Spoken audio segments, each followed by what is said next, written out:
Un grand shift est en train de se passer actuellement dans le monde et beaucoup de personnes ne le remarquent pas. L'Europe vient de se lever avec toutes ses forces contre Donald Trump. L'Europe s'élève avec toutes ses forces contre Donald Trump pour résister à ce que Donald Trump essaie de faire à Groenland. La France vient de déployer un contingent des troupes. Des militaires français sont partis à Groenland.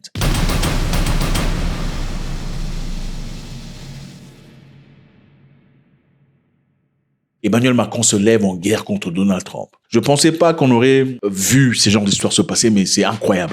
Suivez Macron. Au Groenland, territoire autonome du Royaume de Danemark, les Européens ont une responsabilité particulière. Car ce territoire appartient à l'Union européenne, car ce territoire est aussi celui d'un de nos alliés de l'OTAN. La France a décidé de se joindre à l'exercice qui a été programmé et lancé par le Danemark de manière souveraine et indépendante dans le cadre d'Arctic Endurance.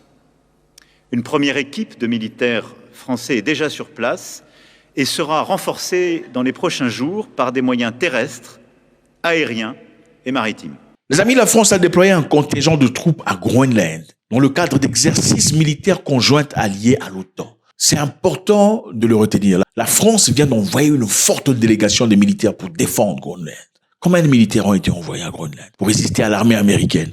Combien de militaires ont été envoyés d'après vous? Vous savez combien de militaires ont été envoyés? 15 militaires français viennent d'être envoyés à Groenland pour résister à l'armée américaine. Ah oui, 15 militaires. Je pense que c'est un message vraiment marrant. La France, avec toute sa puissance, on voit 15 militaires. 15 militaires pour résister aux États-Unis. C'est quoi le message qu'on envoie ici? Le message est un message d'abandon, n'est-ce pas? C'est un peu comme si une personne te disait, écoute, je suis en difficulté, ma femme est malade, mes enfants sont en difficulté, ils peuvent pas aller à l'école parce que j'ai des problèmes d'argent actuellement, j'ai pas payé les loyers, les factures. Et la personne vous apporte $2 ou $1.50. C'est injurieux, n'est-ce pas? Autant mieux ne rien dire, ne rien donner, disant que je suis vraiment désolé, je suis en difficulté, je peux pas t'aider, même si tu en as, même si tu n'es pas en difficulté, que d'offrir $1. Ça c'est insultant, n'est-ce pas? Alors, c'est exactement ce qui se passe. Alors, le message est quoi? Le message est clair. Quand une personne t'offre $1, c'est-à-dire quoi? Il te dit, va te faire foutre, n'est-ce pas? Il te dit encore, écoute, je ne veux pas m'impliquer dans cette histoire. Je pense qu'il y a un jeu très intéressant qui se passe ici. Selon la loi de l'OTAN, les règles disent que si un membre de l'OTAN se fait attaquer par qui que ce soit, les autres membres de l'OTAN sont sous l'obligation de réagir et de protéger le membre de l'OTAN qui vient de se faire attaquer, n'est-ce pas? Pour pas que ça donne l'impression que l'OTAN n'a rien fait pour Groenland, en envoyant 15 militaires. Envoyant 15 militaires, au fait, la Norvège a envoyé 2 militaires, 2 officiers, la Suède a envoyé 3 officiers, le Pays-Bas a envoyé 1 officier naval, la Finlande a envoyé 2 officiers de liaison, le Royaume-Uni 1 officier. Alors dites-moi, ça fait moins de 50 personnes. Comment ils vont résister contre les Américains? Le message est clair. Les pays civilisés, comme on vous dit là, la nation, l'hémisphère civilisé, est-il aussi civilisé que vous le pensez? Il y a une seule question ici de comprendre. C'est chacun pour soi, Dieu pour tous dans ce monde. Si vous pensez que le monde était une question de droits de l'homme et de respect de loi internationale, vous mettez le doigt dans le nez jusqu'à la clavicule. Nous vivons toujours dans le monde où la loi du plus fort est toujours la meilleure. La France ne veut pas aller en guerre contre les États-Unis parce qu'ils savent qu'ils ne sont pas prêts. Ils seront écrasés. L'Angleterre ne veut pas aller en guerre contre les États-Unis. Ils ne sont pas prêts. Au fait, l'OTAN vient de réaliser que depuis trop longtemps, ils ont laissé le pouvoir militaire aux États-Unis, qui n'est pas nécessairement un frère comme ils le pensaient. En effet, ce qui est très intéressant, c'est quoi?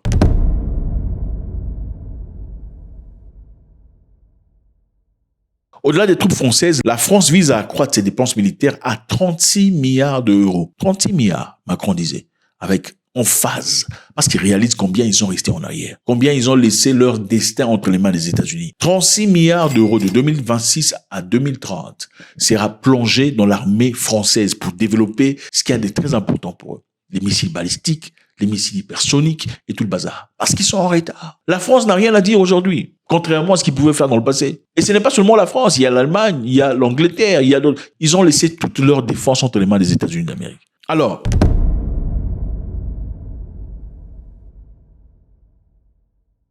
Groenland, depuis 300 ans, est géré par le Danemark. Vous voyez sur la carte, Groenland, Danemark. Et ils vivent très paisiblement. Bien que ce soit un pays autonome, ils sont managés à certains extents par le Danemark, jusqu'à ce que Donald Trump vienne au pouvoir. Avec ses intérêts expansionnistes, évidemment, Trump veut la main sur Groenland.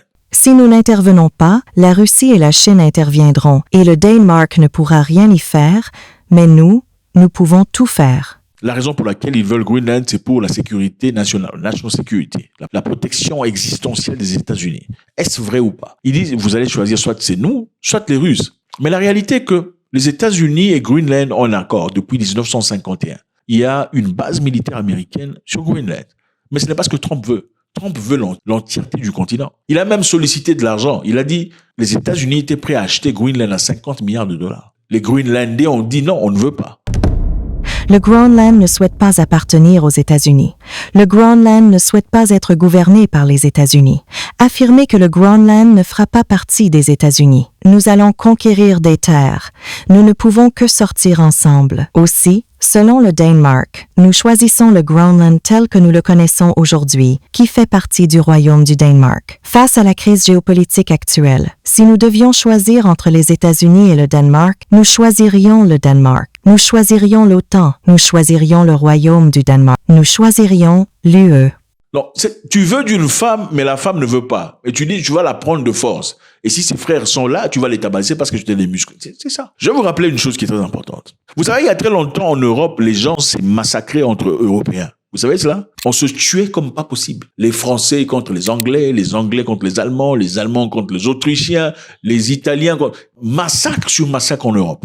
Et aujourd'hui, évidemment, les gens pensent que c'est une génération civilisée, mais les gènes sont toujours là. La raison pour laquelle ces histoires se sont arrêtées, c'est quand l'Afrique est arrivée. C'est-à-dire, en 1885, quand ils sont partis à Berlin pour discuter, je peux vous dire la vérité, ce n'est pas parce que l'Europe s'aimait, c'était parce que l'Europe avait enfin découvert qu'il y avait un continent des gens qui ne sont pas civilisés, des gens qui pouvaient aller civiliser, comme ils le disent. C'est un continent riche, bourré d'or, de diamants, d'uranium et tout le bazar. On va y aller piller, mais dans ce cas, partons-y sans nous entretuer. On peut le faire moyennant une stratégie très claire.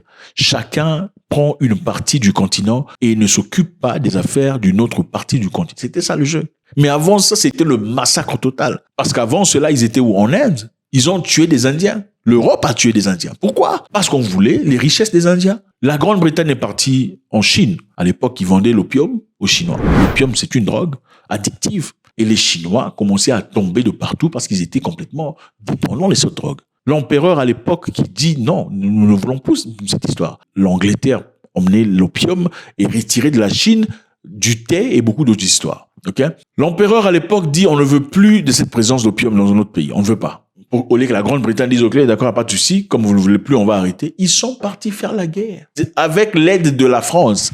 Les Anglais, avec l'aide de la France, sont partis bombarder les Chinois. Ils ont assujetti les Chinois et ont forcé leur drogue aux Chinois. C'était pourquoi? Pour les ressources. C'est toujours pour les ressources. Pour les ressources, il n'y a pas de droit international. Pour les ressources, on peut faire n'importe quoi. Pour les ressources, c'est 2 poids, 2 mesures. Et rappelez-vous, il n'y a pas très longtemps, quand la Russie partait en Ukraine, tout le monde s'est levé. La France, l'Angleterre, l'Allemagne, on voulait aider l'Ukraine financièrement. On a fusé, on a gelé les avoirs de la Russie en Belgique en milliards de dollars. Quoi? Parce que la Russie, d'après eux, ne respectait pas le droit international. Mais où sont ces armes, que les Français étaient prêts à donner aux Ukrainiens? Où sont ces histoires qu'on voulait donner aux Ukrainiens? Pourquoi on ne donne pas ça aux Danois? Mais la France et l'Angleterre étaient prêts à envoyer des militaires en Ukraine pour garder la paix. Pourquoi n'envoient-ils pas des militaires pour garder la paix de l'autre côté? Vous voyez de quoi il s'agit? Voilà pourquoi il est important de comprendre que les faibles disparaîtront toujours. Les faibles vont disparaître. Il s'agit ici de chercher un moyen de s'habiliter et de se défendre. Au lieu de danser, de remplir des stades et de faire la musique, tout ça, il faut s'habiliter à se défendre. Une nation incapable de se défendre sera toujours assujettie par les petites nations. C'est comme ça dans la vie. La France vient de le comprendre. 36 milliards de dollars. Macron s'est retiré parce qu'il a compris que la France n'est plus une grande puissance comme elle était dans le passé. Et chaque pays, même africain, doit le comprendre. Et si c'est nécessaire, ça lié aux personnes qu'il faut. Ça lié aux nations qu'il faut pour créer quelque chose de fort. Voilà comment l'AES se pointe dans une direction pour acheter des systèmes de défense avancés et pour se développer. Il ne s'agit pas aussi seulement d'acheter de quelqu'un. Il faut aussi savoir développer pour soi-même.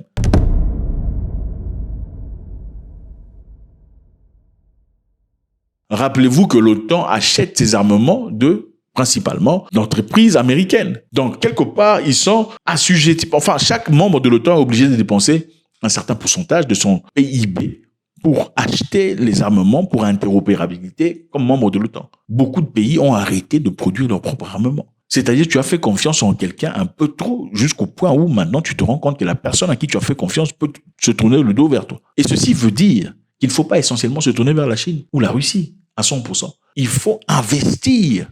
Il faut s'investir dans le développement. Il faut s'investir dans l'intelligentsia.